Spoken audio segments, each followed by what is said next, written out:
You say it dozens of times a week. I'm busy. Two simple words that have become your most dangerous defense mechanism. You think it makes you important, productive, valued. But Carl Jung would tell you something that might shatter your entire worldview, saying, "I'm busy" is the fastest way to lose yourself completely. You've turned busyness into an identity. It's your shield against the terrifying possibility of sitting still long enough to discover who you actually are underneath all that motion. Every time someone asks how you're doing, you respond with that same phrase like a programmed response, "I'm busy," as if your worth is measured by the chaos in your calendar. But here's what Jung discovered through decades of exploring the human psyche. Busyness isn't productivity. It's not success. It's not importance. It's the most sophisticated form of self-avoidance ever invented by the human mind. You're not busy building a life. You're busy running from one. Jung called it the persona, the mask you wear to hide from your authentic self. And your busyness has become the perfect persona, hasn't it? It gives you permission to avoid the deep work of individuation, the terrifying but essential process of becoming who you really are. Because if you're always busy, you never have to face the uncomfortable questions. Who am I when I'm not doing something? What do I actually want? What am I avoiding? Tonight, that changes. Tonight, you're going to understand why Jung believed that the unexamined life isn't just not worth living. It's not actually living at all. You're going to discover that your addiction to busyness is actually your psyche's way of protecting you from confronting what Jung called your shadow, all the parts of yourself you've been too afraid to acknowledge. Jung understood something that modern productivity culture completely ignores. Your compulsive need to stay busy isn't about getting things done. It's about avoiding what you don't want to face. He called this the shadow, the part of your personality that you've hidden from yourself and others, because it doesn't fit the image you want to project. Your shadow isn't evil. It's not some dark, twisted version of yourself lurking in the corners. Your shadow is simply everything you've decided is unacceptable about who you are. It's your anger, your sadness, your fears, your desires that don't align with who you think you should be. And busyness has become your primary method of keeping that shadow buried. Think about it. When was the last time you sat in complete silence for more than 5 minutes, without reaching for your phone, without finding something to do, without creating some form of distraction? I'm betting you can't remember, because the moment you stop moving, the shadow starts speaking. It starts asking uncomfortable questions. It starts showing you all the ways you're living someone else's life instead of your own. Jung observed that people will do almost anything to avoid confronting their shadow, and modern society has given you the perfect tool, the cult of busyness. You can fill every moment with tasks, meetings, obligations, and endless scrolling, all while telling yourself you're being productive. But productivity without purpose is just elaborate procrastination. Your calendar isn't a sign of your importance, it's a map of your avoidance. Every urgent task that isn't actually urgent, every meeting that could have been an email, every commitment you said yes to when you meant no. These are all ways your psyche protects you from the terrifying possibility of having to sit with yourself. But here's what Jung discovered. The shadow doesn't disappear when you ignore it. It grows stronger.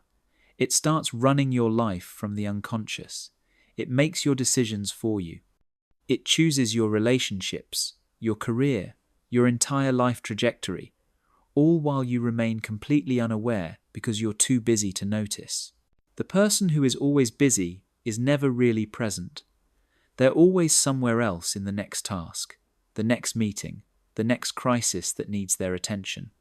They become what Jung called unconscious, living a life that happens to them rather than a life they consciously create. Jung made a disturbing discovery. When you refuse to consciously engage with your shadow, it starts making decisions for you from the unconscious. Your compulsive busyness isn't just keeping you distracted, It's actually being orchestrated by the very parts of yourself you're trying to avoid. Think about your last major life decision. Did you consciously choose it, or did you find yourself swept along by circumstances, obligations, and the momentum of your busy life? Jung would argue that most people live their entire lives in this unconscious state, making choices that aren't really choices at all, but automatic responses programmed by their unexamined shadow. Your shadow knows exactly how to keep you busy. It creates drama where none needs to exist. It manufactures urgency around meaningless tasks. It convinces you that you're indispensable, that everything will fall apart if you're not constantly doing something. This isn't responsibility, it's what Jung called inflation, the ego's defense against confronting its own emptiness. The busier you get, the more disconnected you become from your authentic desires, your real values, your genuine purpose. You start living what Jung termed an unlived life, going through the motions of existence while your true self slowly suffocates under the weight of endless obligations. Jung observed this pattern repeatedly in his patients. Intelligent, successful people who had achieved everything they thought they wanted, only to find themselves empty, anxious, and profoundly dissatisfied. They had spent so much time being busy that they had never developed a relationship with themselves. They were strangers in their own lives.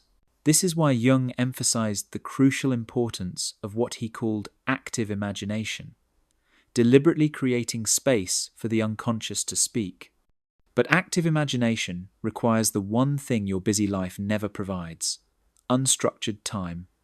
Time to think, to feel, to wonder, to question. Time to let your mind wander without agenda or purpose. Your shadow communicates through what Jung called autonomous complexes, patterns of thoughts, feelings, and behaviors that seem to have a life of their own. That urge to check your phone every few minutes, that compulsive need to say yes to every request, that anxiety you feel when your calendar is empty. These aren't character flaws, they're your shadow's way of keeping you unconscious. The tragedy is that while you're busy avoiding your shadow, you're also avoiding your potential. Jung believed that individuation, becoming who you're truly meant to be, requires integrating your shadow, not hiding from it. The very things you're running from through busyness might contain the keys to your authentic self. Jung spent his entire career studying one fundamental question: how does a person become who they're truly meant to be? He called this process individuation, and he discovered that it's impossible to achieve while you're trapped in the cycle of compulsive busyness. Individuation isn't about becoming someone new. It's about becoming who you've always been, underneath all the roles, expectations, and masks you've accumulated. But this process requires something that terrifies most people: solitude.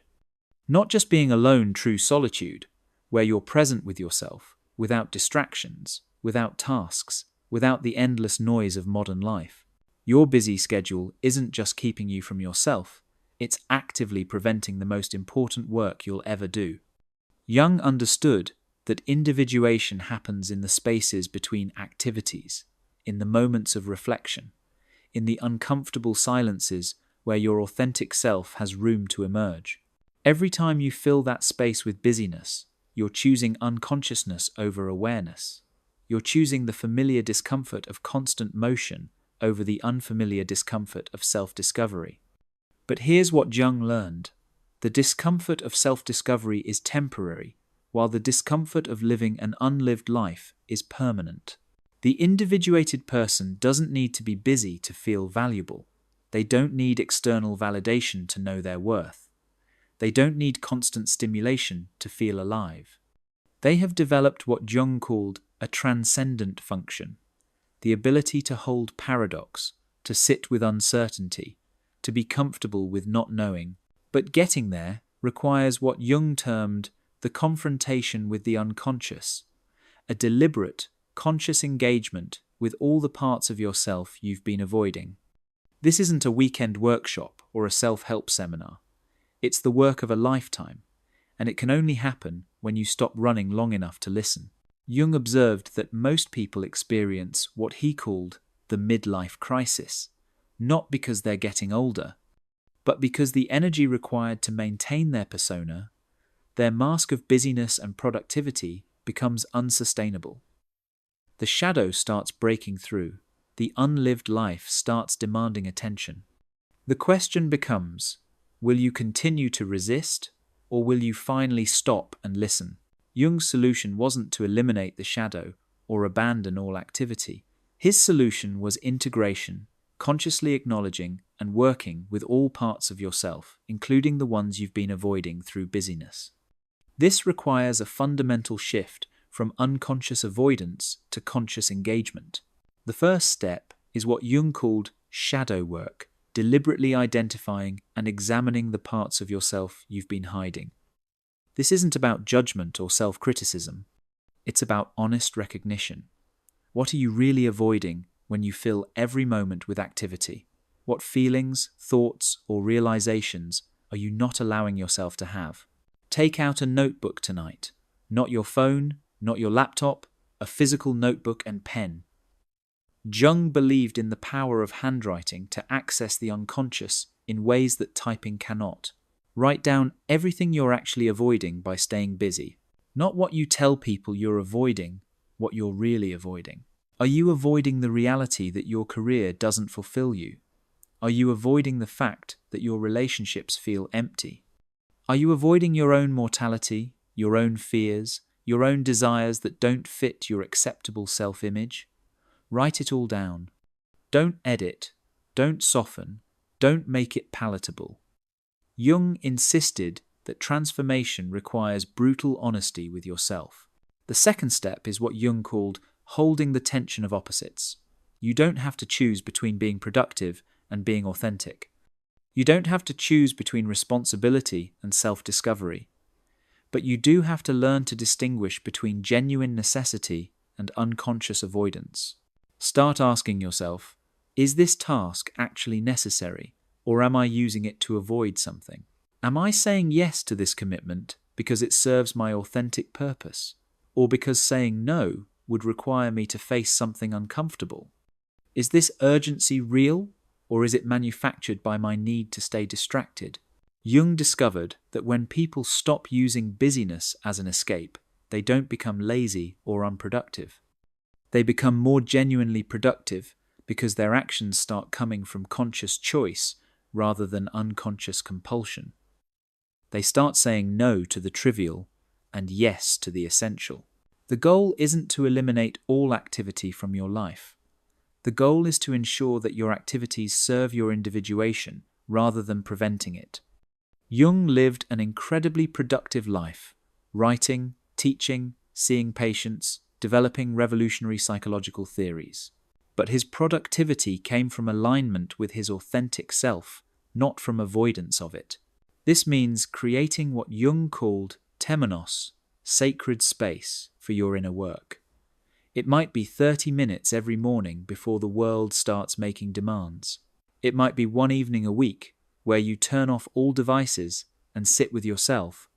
It might be a weekly walk where you don't listen to anything, don't call anyone, don't solve any problems, you just walk and let your mind be present with itself. The integrated person still has a schedule, still has responsibilities, still engages with the world, but they also have a relationship with their inner life.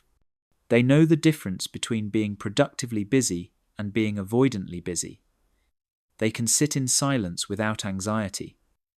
They can say no without guilt. They can be alone without fear. Most importantly, they can answer the question, "How are you?" with something other than "I'm busy," because they actually know how they are.